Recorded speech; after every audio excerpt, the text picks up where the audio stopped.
সামনে তো লোক কিন্তু কারো মুখে কোনো সাউন্ডই নাই। হ্যাঁ বে, মিথ্যা কথা কেন বলছিস? আমি পুরো এইচডি দেখতে পেয়েছি, সামনে একটাও লোক নাই।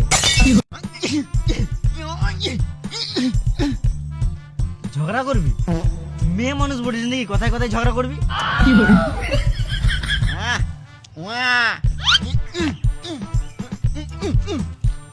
ও ঝগড়া হচ্ছে, চ আমরা সব ঠিক করে দেবো। চ।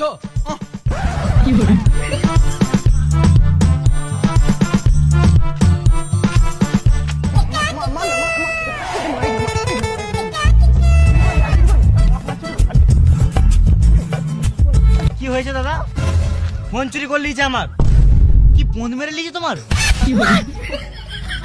এই চোরটা ফোন চুরি করে লিয়েছে আমার। এই চোরগুলোকে আমার দু চোখে দেখতে ইচ্ছে করে না। কাকা প্রথম থেকে বলো তো এখানে কি হয়েছে? পাশের পাড়ার বৌদির সাথে কথা বলতে যাচ্ছিলাম, এই চোর চুদার আমার ফোন নিয়ে পালাচ্ছিল, ওই জন্য গাছে বেঁধে মারছি।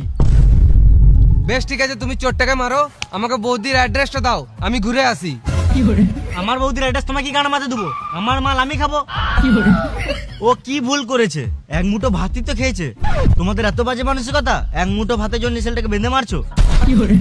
ভাই তুই বল, আমি একবার ভাতের কথা বলেছি?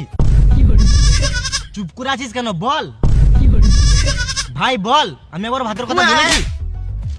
গাল দিবি না শুয়োরের বাচ্চা।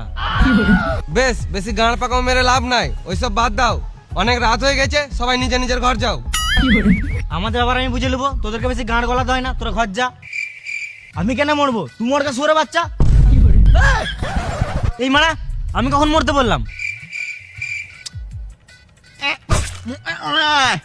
তুই একদম ফালতু কথা বলবি না, সাইডে যা। ভালো মানুষের যুগ নাই, আমরা সাহায্য করতে এসেছি আর আমাদেরকে মরতে বলছে। মাথায় কেটে দেবো, এখানে ছটপটে মরে যাচ্ছে। সালাম মামুনি, এদেরকে নিয়ে আর পারা যাবে না, আমাকেই কিছু করতে হবে।